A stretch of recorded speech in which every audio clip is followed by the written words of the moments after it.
Ladies and gentlemen, what's going on? Welcome back. This is Moltritz from the Darkspear server, showing you some gameplay footage from my level 88 Feral Druid. I've been questing. It's been very interesting with the new quest lines in Pandaria. There's all sorts of new stuff. They just really tried to incorporate new design to the quest, which, you know, me for one, I really appreciate. It makes the game fun to play. It's easier to quest.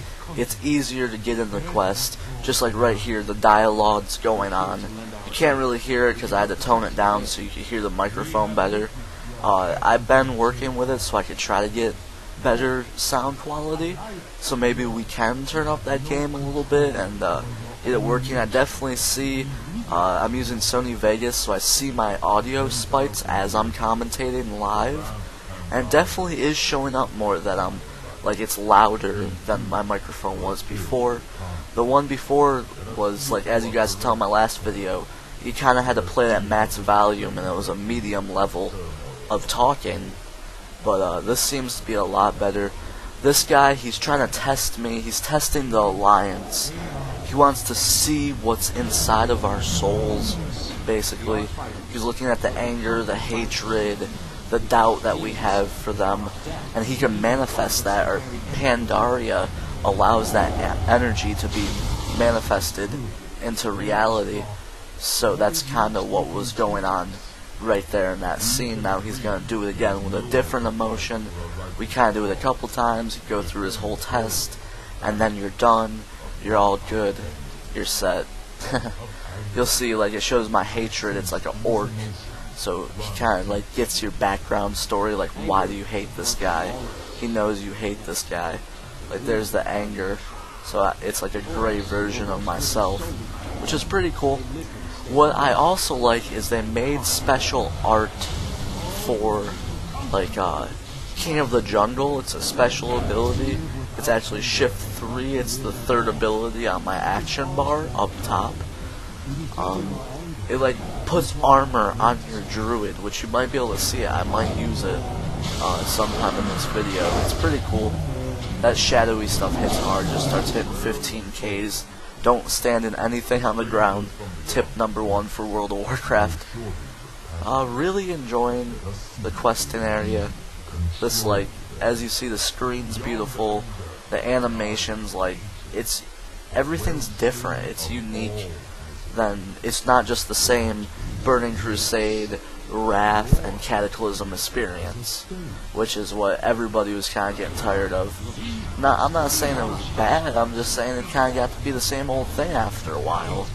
And I can see any level-headed person getting tired with that because no one wants to do the same style all the time.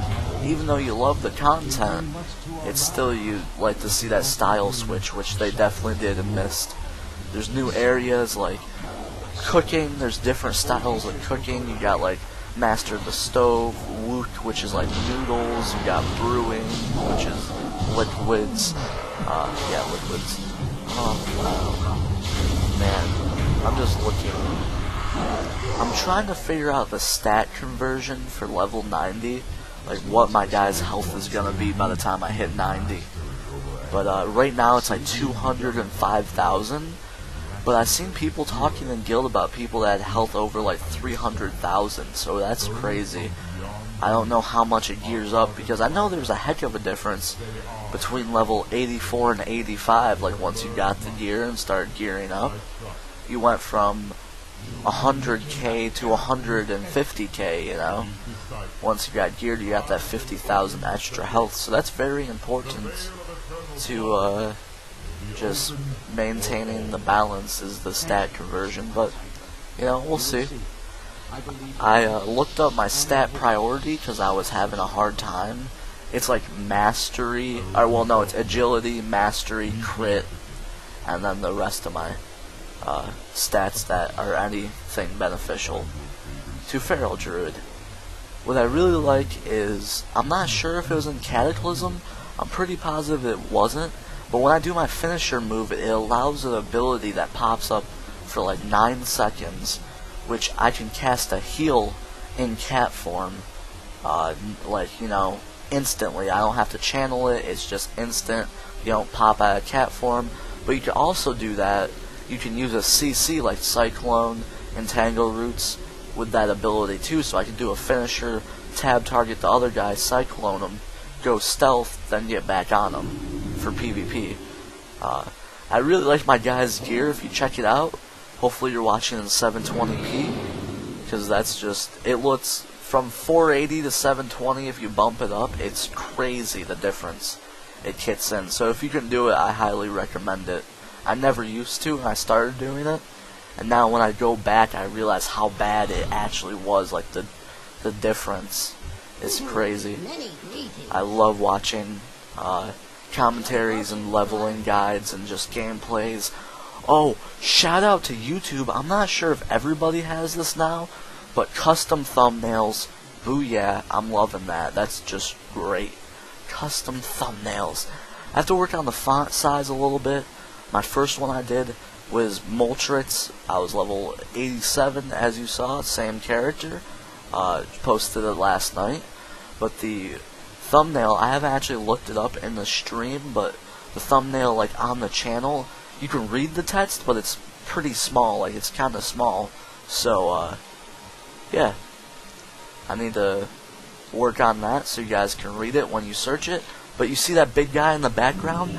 That's the Shaw of Anger, a world boss with, like, I forget how much, like, I don't know if it's, I think it's 243 million health, and it's a world boss. I was talking to one of my bros earlier, well, not like my literal bro, but just one of the guys I talked to.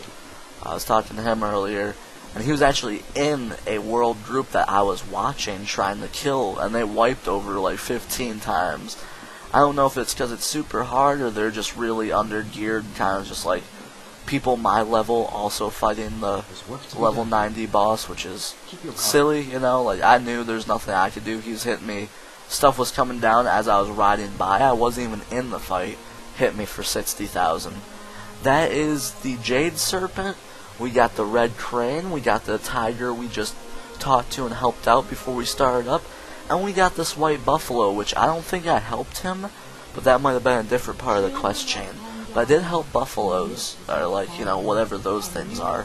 So it probably did help. And now this is a pretty awesome cinematic. They're saying that they're opening the Veil of Eternal Blossoms, which, that just sounds cool. I'm in there now. There's a city. It's like a main city with portals. I've been waiting because I was kind of like, is there a new main city in Pandaria? Because I haven't seen anything at all. But it was answered shortly after I ended this video. I rolled up and there was the city. Right here, I just go through, just look, pay attention to the beautiful skies. I try to pan a little bit, but it's hard to kind of adventure, keep on target where your quest is, and pan around to the sky at the same time. So I did my best, but yeah, just check it out. All the animations of everything in this game is really awesome. If you're wondering, I am riding the mount you get for getting the collector's edition of Mr. Pandaria. Did I just say Pandaria? I don't know if it's Pan or Pon. I like to say Pandaria. I don't think it really matters. No one's gonna argue about it. People probably argue, but not that it really matters in my opinion. We got like this Chinese hut sort of deal going on, which is awesome. And there's the city in the background. That's actually the city, but I don't go to it. Hopefully you guys enjoyed this video. If you didn't, please leave constructive criticism. That's always welcome. If you did, go ahead, give it a thumbs up if that's acceptable. And I'll see you guys next time. Peace off.